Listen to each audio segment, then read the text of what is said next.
أشهد أن محمد رسول الله۔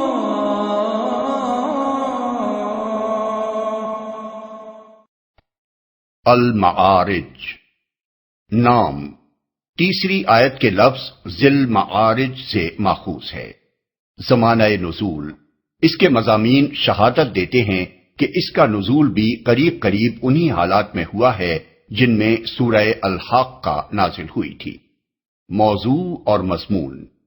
اس میں ان کفار کو تنبیہ اور نصیحت کی گئی ہے جو قیامت اور آخرت اور دوزخ اور جنت کی خبروں کا مذاق اڑاتے تھے اور رسول اللہ صلی اللہ علیہ وسلم کو چیلنج دیتے تھے کہ اگر تم سچے ہو اور تمہیں جھٹلا کر ہم عذاب جہنم کے مستحق ہو چکے ہیں تو لے آؤ وہ قیامت جس سے تم ہمیں ڈراتے ہو۔ اس سورہ کی ساری تقریر اسی چیلنج کے جواب میں ہے۔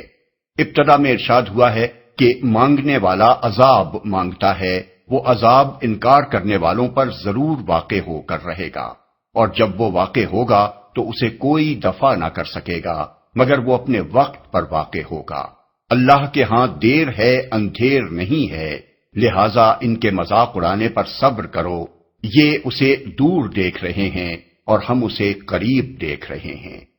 پھر بتایا گیا ہے کہ قیامت جس کے جلدی لے آنے کا مطالبہ یہ لوگ ہنسی اور کھیل کے طور پر کر رہے ہیں کیسی سخت چیز ہے، اور جب وہ آئے گی تو ان مجرمین کا کیسا برا حشر ہوگا۔ اس وقت یہ اپنے بیوی بچوں اور اپنے قریب ترین رشتہ داروں تک کو فدیے میں دے ڈالنے کے لیے تیار ہو جائیں گے تاکہ کسی طرح عذاب سے بچ نکلیں مگر نہ بچ سکیں گے۔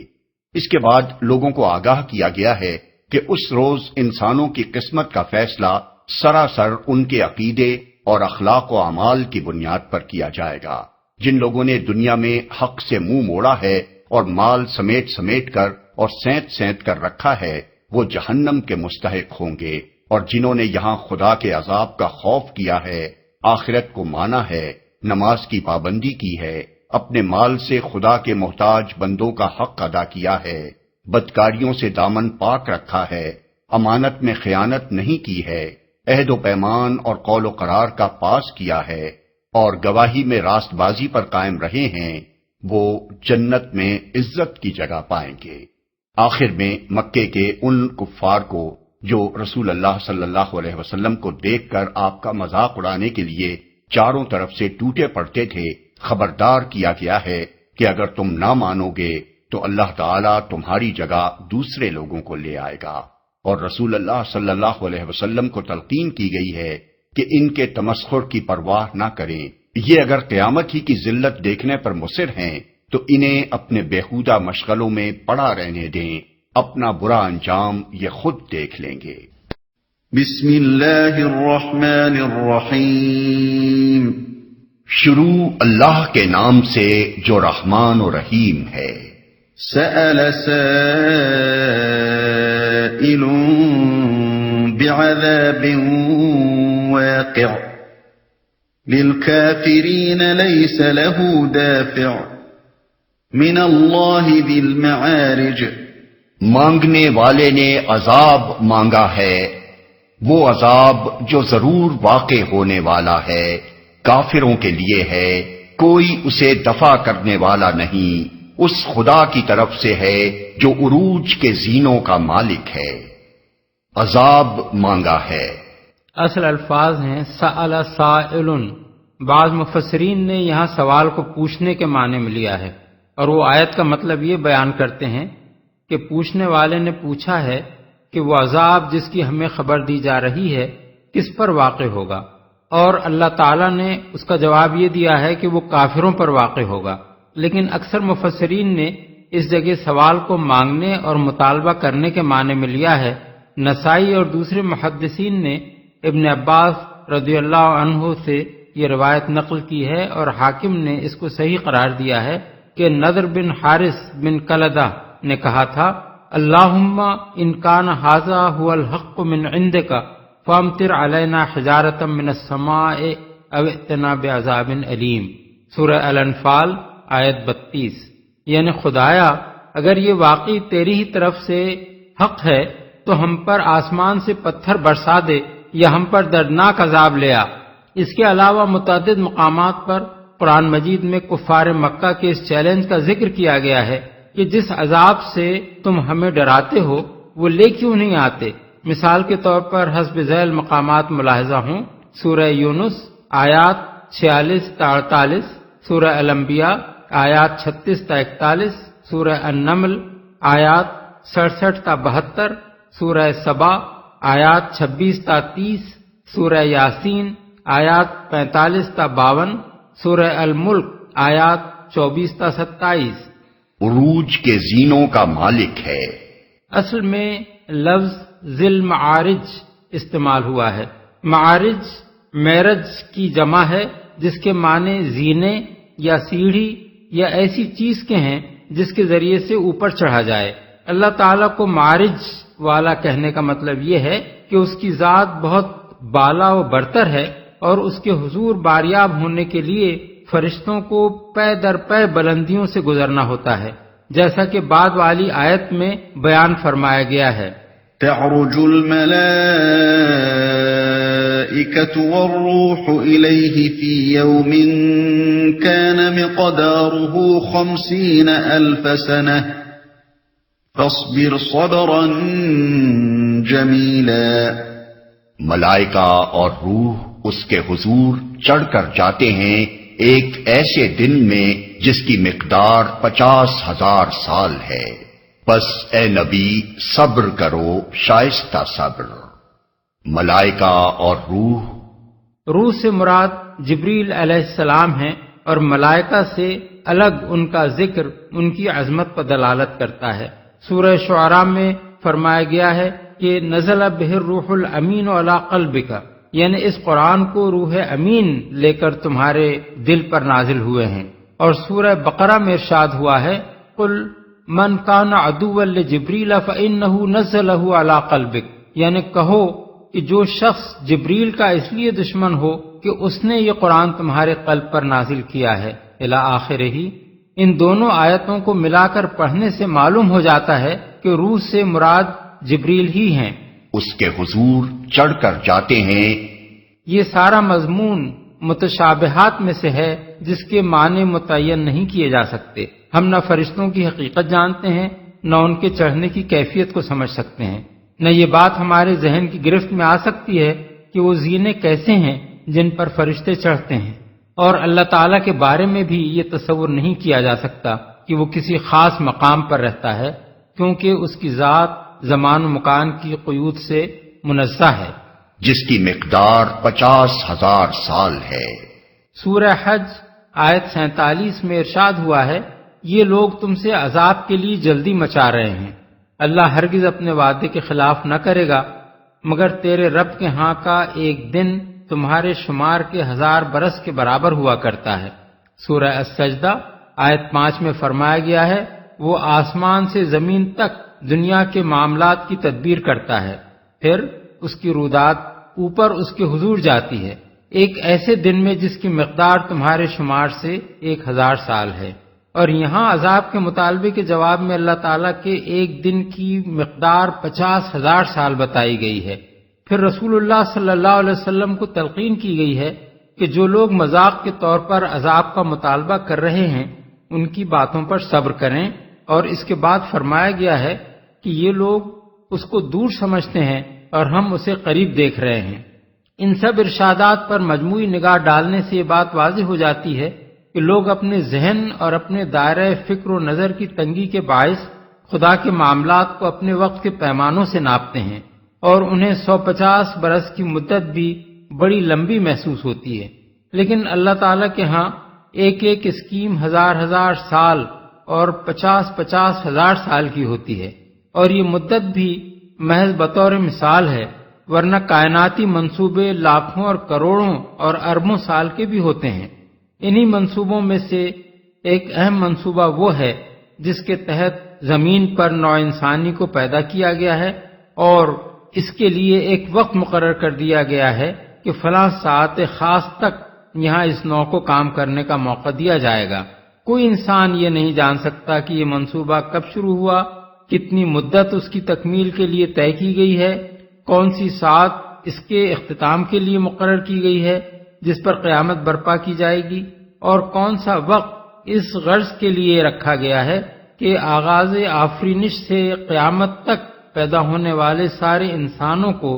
بیک وقت اٹھا کر ان کا حساب لیا جائے۔ اس منصوبے کے صرف اس حصے کو ہم کسی حد تک جانتے ہیں جو ہمارے سامنے گزر رہا ہے، یا جس کے گزشتہ ادوار کی کوئی جزوی سی تاریخ ہمارے پاس موجود ہے۔ رہا اس کا آغاز و انجام، تو اسے جاننا تو درکنار، اسے سمجھنا بھی ہمارے بس سے باہر ہے، کجا کہ ہم ان حکمتوں کو سمجھ سکیں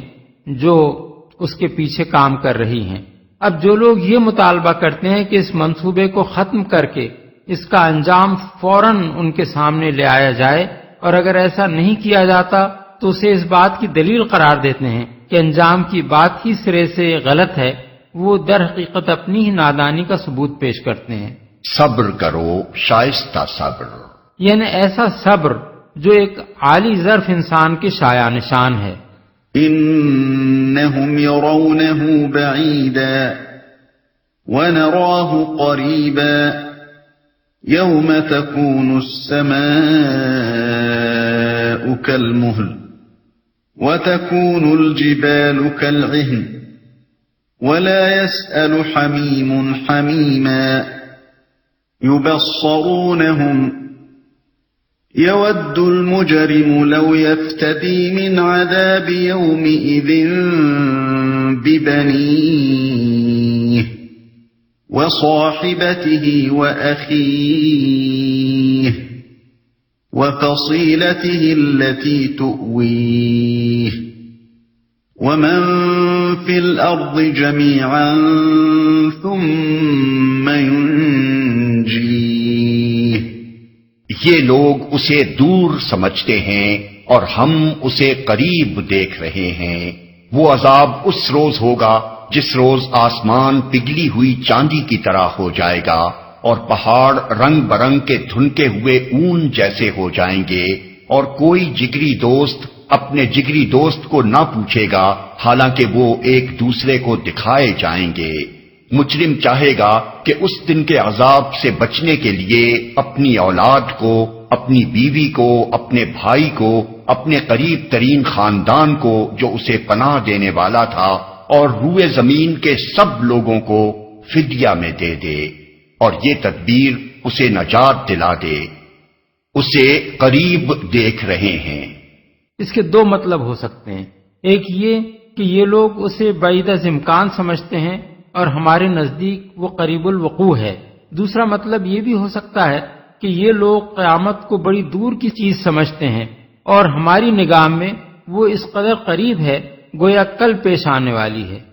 جس روز، مفسرین میں سے ایک گروہ نے اس فقرے کا تعلق فی یومن کان مقدارہ 50,000 سنۃ سے مانا ہے، اور وہ کہتے ہیں کہ 50,000 سال کی مدت جس دن کی بتائی گئی ہے اس سے مراد قیامت کا دن ہے۔ مسند احمد اور تفسیر ابن جریر میں حضرت ابو سعید خدری سے یہ روایت نقل کی گئی ہے کہ رسول اللہ صلی اللہ علیہ وسلم سے اس آیت کے متعلق عرض کیا گیا کہ وہ تو بڑا ہی طویل دن ہوگا۔ اس پر آپ نے فرمایا کہ اس ذات کی قسم جس کے ہاتھ میں میری جان ہے، دنیا میں ایک فرض نماز پڑھنے میں جتنا وقت لگتا ہے، مومن کے لیے وہ دن اس سے بھی زیادہ ہلکا ہوگا۔ یہ روایت اگر صحیح سند سے منقول ہوتی تو پھر اس کے سوا اس آیت کی کوئی دوسری تعویل نہیں کی جا سکتی تھی، لیکن اس کی سند میں دراج اور اس کے شیخ ابو الحسم دونوں ضعیف ہیں۔ چاندی کی طرح ہو جائے گا، یعنی بار بار رنگ بدلے گا، اون جیسے ہو جائیں گے۔ چونکہ پہاڑوں کے رنگ مختلف ہیں، اس لیے جب وہ اپنی جگہ سے اکھڑ کر اور بے وزن ہو کر اڑنے لگیں گے تو ایسے معلوم ہوں گے جیسے رنگ برنگ کا دھنکا ہوا اون اڑ رہا ہو، ایک دوسرے کو دکھائے جائیں گے۔ یعنی ایسا نہ ہوگا کہ وہ ایک دوسرے کو دیکھ نہیں رہے ہوں گے اس لیے نہ پوچھیں گے، نہیں، ہر ایک آنکھوں سے دیکھ رہا ہوگا کہ دوسرے پر کیا بن رہی ہے، اور پھر وہ اسے نہ پوچھے گا کیونکہ اس کو اپنی ہی پڑی ہوگی۔ كلا إنها لظى نزاعة للشوى تدعو من أدبر وتولى وجمع فأوعى ہرگز نہیں، وہ تو بھڑکتی ہوئی آگ کی لپٹ ہوگی جو گوشت پوست کو چاٹ جائے گی، پکار پکار کر اپنی طرف بلائے گی ہر اس شخص کو جس نے حق سے منہ موڑا اور پیٹھ پھیری اور مال جمع کیا اور سینت سینت کر رکھا۔ یہاں بھی سورہ الحاقہ آیات 33-34 کی طرح آخرت میں آدمی کے برے انجام کے دو وجوہ بیان کیے گئے ہیں، ایک حق سے انحراف اور ایمان لانے سے انکار، دوسرے دنیا پرستی اور بخل جس کی بنا پر آدمی مال جمع کرتا ہے اور اسے کسی بھلائی کے کام میں خرچ نہیں کرتا۔ ان الانسان خلق هلوعا اذا مسه الشر جزوعا واذا مسه الخير منوعا انسان تھوڑ دلا پیدا کیا گیا ہے، جب اس پر مصیبت آتی ہے تو گھبرا اٹھتا ہے اور جب اسے خوشحالی نصیب ہوتی ہے تو بخل کرنے لگتا ہے۔ تھوڑ دلا پیدا کیا گیا ہے۔ جس بات کو ہم اپنی زبان میں یوں کہتے ہیں کہ یہ بات انسان کی سرشت میں ہے یا یہ انسان کی فطری کمزوری ہے، اسی کو اللہ تعالیٰ اس طرح بیان فرماتا ہے کہ انسان ایسا پیدا کیا گیا ہے۔ اس مقام پر یہ بات نگاہ میں رہنی چاہیے کہ قرآن مجید میں بکثرت مواقع پر نوع انسانی کی عام اخلاقی کمزوریوں کا ذکر کرنے کے بعد ایمان لانے والے اور راہ راست اختیار کر لینے والے لوگوں کو اس سے مستثنی قرار دیا گیا ہے، اور یہی مضمون آگے کی آیات میں بھی آ رہا ہے۔ اس سے یہ حقیقت خود بخود واضح ہو جاتی ہے کہ یہ پیدائشی کمزوریاں ناقابل تغیر و تبدل نہیں ہیں، بلکہ انسان اگر خدا کی بھیجی ہوئی ہدایت کو قبول کر کے اپنے نفس کی اصلاح کے لیے عملاً کوشش کرے تو وہ ان کو دور کر سکتا ہے، اور اگر وہ نفس کی باغیں ڈھیلی چھوڑ دے تو یہ اس کے اندر راسخ ہو جاتی ہیں۔ إلا المصلين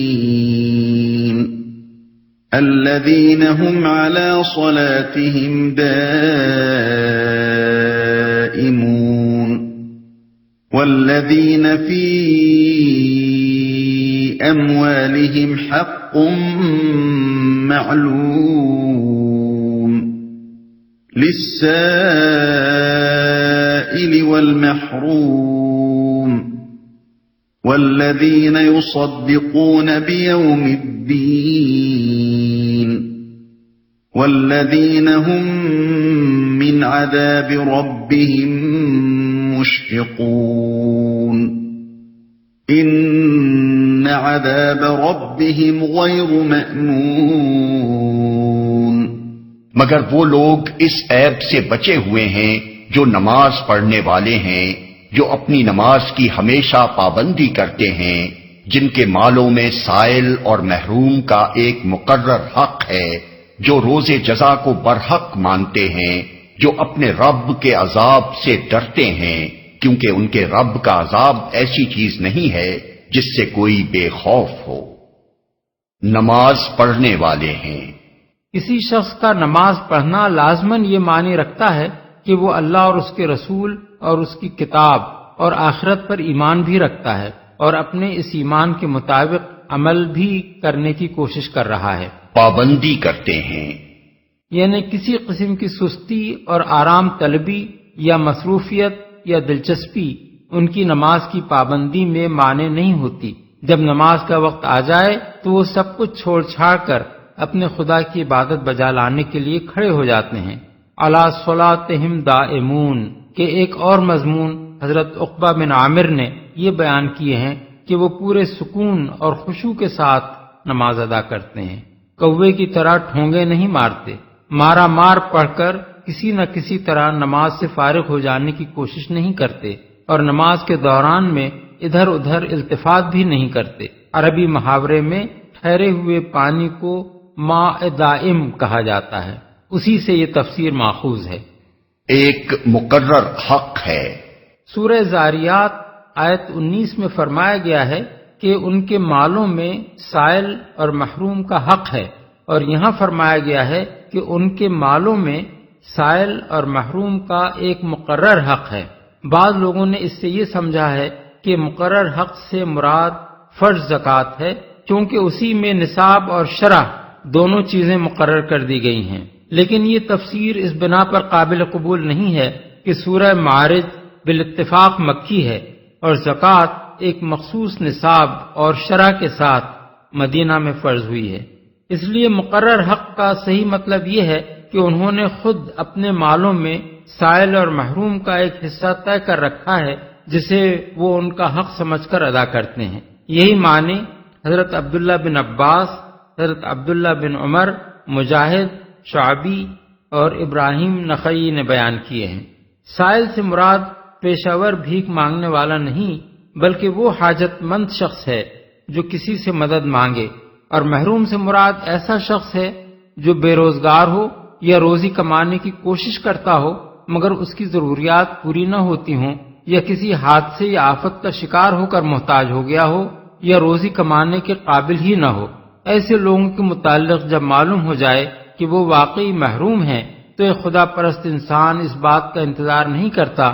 کہ وہ اس سے مدد مانگے، بلکہ ان کی محرومی کا علم ہوتے ہی وہ خود آگے بڑھ کر ان کی مدد کرتا ہے۔ برحق مانتے ہیں، یعنی دنیا میں اپنے آپ کو غیر ذمہ دار اور غیر جواب دہ نہیں سمجھتے، بلکہ اس بات پر یقین رکھتے ہیں کہ ایک دن انہیں اپنے خدا کے حضور حاضر ہو کر اپنے اعمال کا حساب دینا ہوگا۔ ڈرتے ہیں، بالفاظ دیگر ان کا حال کفار کی طرح نہیں ہے جو دنیا میں ہر قسم کے گناہ اور جرائم اور ظلم و ستم کر کے بھی خدا سے نہیں ڈرتے، بلکہ وہ اپنی حد تک اخلاق اور اعمال میں نیک رویہ اختیار کرنے کے باوجود خدا سے ڈرتے رہتے ہیں، اور یہ اندیشہ ان کو لاحق رہتا ہے کہ کہیں خدا کی عدالت میں ہماری کوتاہیاں ہماری نیکیوں سے بڑھ کر نہ نکلیں اور ہم سزا کے مستحق نہ قرار پا جائیں۔ والذین هم لفروجهم حافظون إلا على أزواجهم أو ما ملكت أيمانهم فإنهم غير ملومين فمن ابتغى وراء ذلك فأولئك هم العادون۔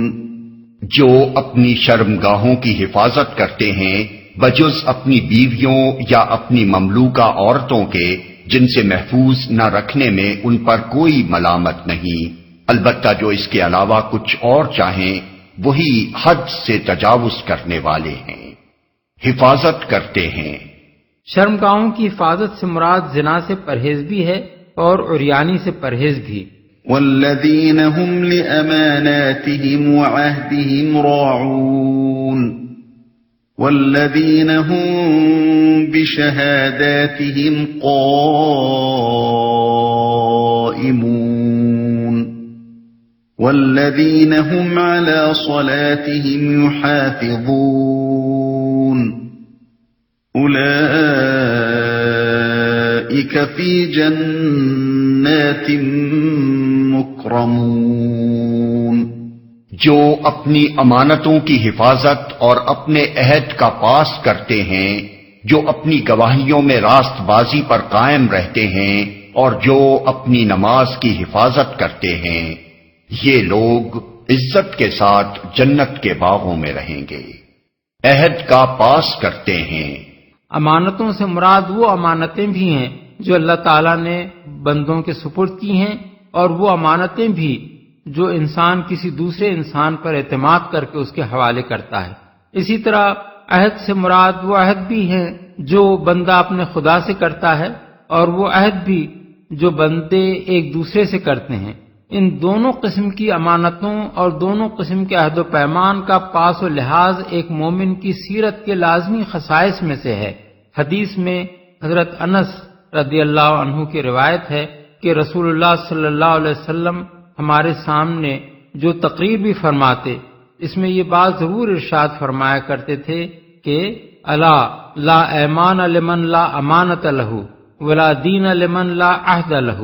یعنی خبردار رہو، جس میں امانت نہیں اس کا کوئی ایمان نہیں، اور جو عہد کا پابند نہیں اس کا کوئی دین نہیں۔ بحوالہ بہقی فی شعب الایمان۔ راست بازی پر قائم رہتے ہیں، یعنی نہ شہادت چھپاتے ہیں نہ اس میں کوئی کمی بیشی کرتے ہیں، نماز کی حفاظت کرتے ہیں۔ اس سے نماز کی اہمیت کا اندازہ ہوتا ہے۔ جس بلند سیرت و کردار کے لوگ خدا کی جنت کے مستحق قرار دیے گئے ہیں، ان کی صفات کا ذکر نماز ہی سے شروع اور اسی پر ختم کیا گیا ہے۔ نمازی ہونا ان کی پہلی صفت ہے، نماز کا ہمیشہ پابند رہنا ان کی دوسری صفت، اور نماز کی حفاظت کرنا ان کی آخری صفت۔ نماز کی حفاظت سے بہت سی چیزیں مراد ہیں۔ وقت پر نماز ادا کرنا، نماز سے پہلے یہ اطمینان کر لینا کہ جسم اور کپڑے پاک ہیں، باوضو ہونا اور وضو میں اعضاء کا اچھی طرح دھونا، ارکان اور واجبات اور مستحبات نماز کو ٹھیک ٹھیک ادا کرنا، نماز کے آداب کو پوری طرح ملحوظ رکھنا، خدا کی نافرمانیاں کر کے اپنی نمازوں کو ضائع نہ کرنا، یہ سب چیزیں نماز کی حفاظت میں شامل ہیں۔ فَمَا لِلَّذِينَ كَفَرُوا قِبَلَكَ مُهْطِعِينَ عَنِ الْيَمِينِ وَعَنِ الشِّمَالِ عِزِينَ۔ بس اے نبی، کیا بات ہے کہ یہ منکرین دائیں اور بائیں سے گروہ در گروہ تمہاری طرف دوڑے چلے آ رہے ہیں۔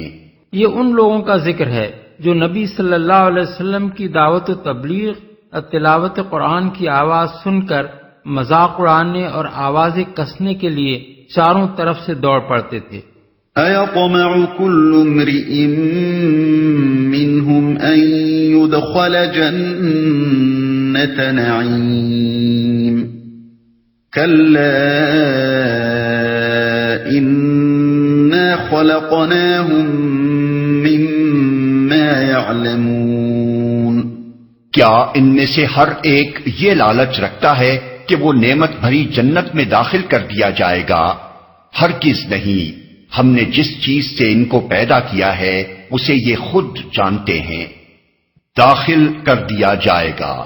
مطلب یہ ہے کہ خدا کی جنت تو ان لوگوں کے لیے ہے جن کی صفات ابھی ابھی بیان کی جا چکی ہیں۔ اب کیا یہ لوگ جو حق بات سننا تک گوارا نہیں کرتے اور حق کی آواز کو دبا دینے کے لیے یوں دوڑے چلے آ رہے ہیں، جنت کے امیدوار ہو سکتے ہیں؟ کیا خدا نے اپنی جنت ایسے ہی لوگوں کے لیے بنائی ہے؟ اس مقام پر سورہ القلم کی آیات 34 اور 41 بھی پیش نظر رکھنی چاہیے، جن میں کفار مکہ کو ان کی اس بات کا جواب دیا گیا ہے کہ آخرت اگر ہوئی بھی تو وہاں وہ اسی طرح مزے کریں گے جس طرح دنیا میں کر رہے ہیں، اور محمد صلی اللہ علیہ وسلم پر ایمان لانے والے اسی طرح خستہ حال رہیں گے جس طرح آج دنیا میں ہیں۔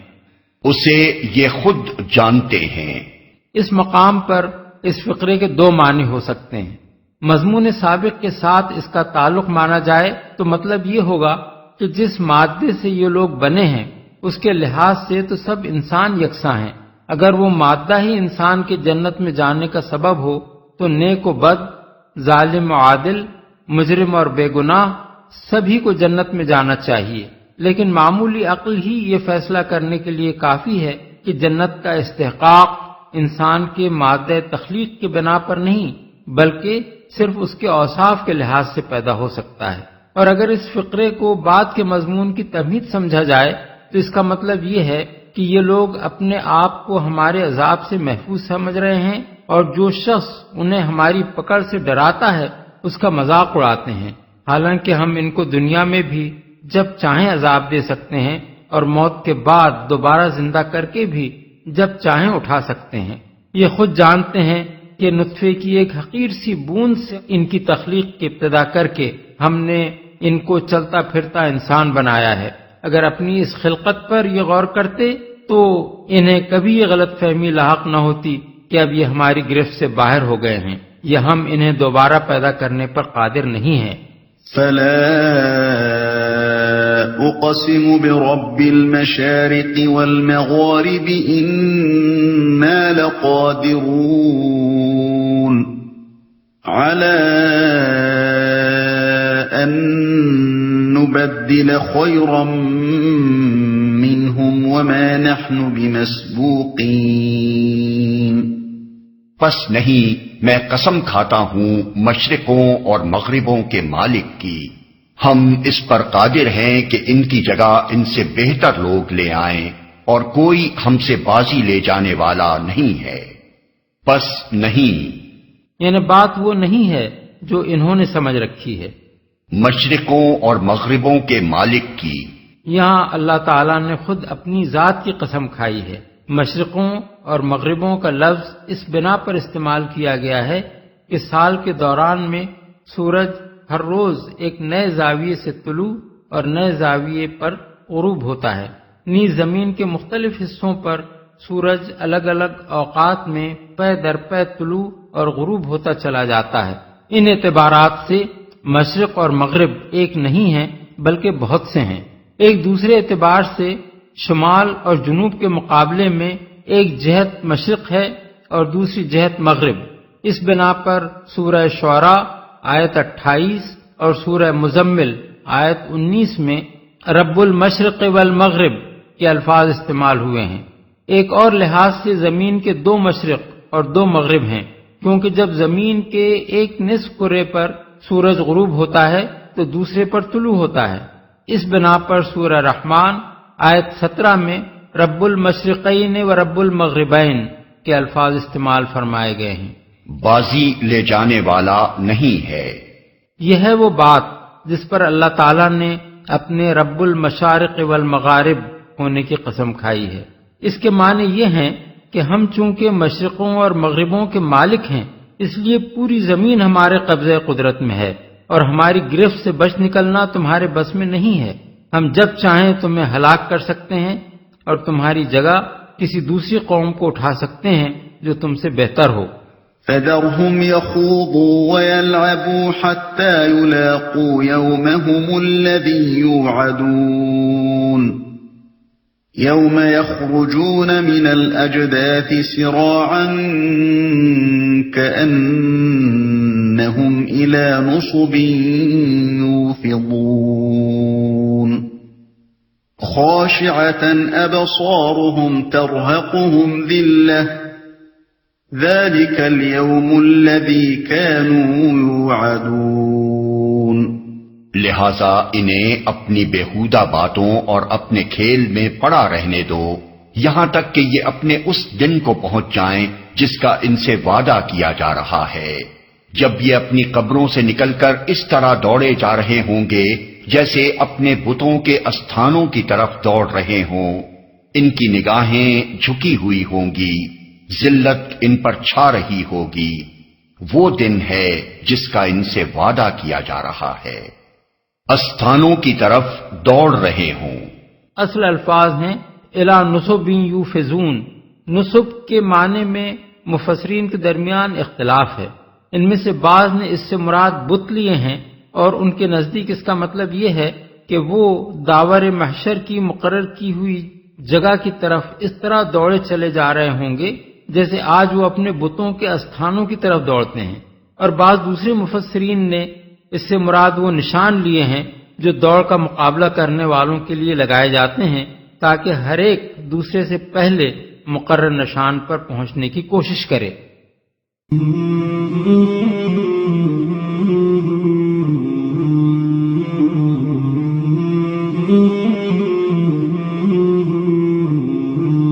مولاي صل وسلم دائما أبدا على حبيبك خير الخلق كلهم مولاي صل وسلم دائما أبدا على حبيبك خير الخلق كلهم مولاي صل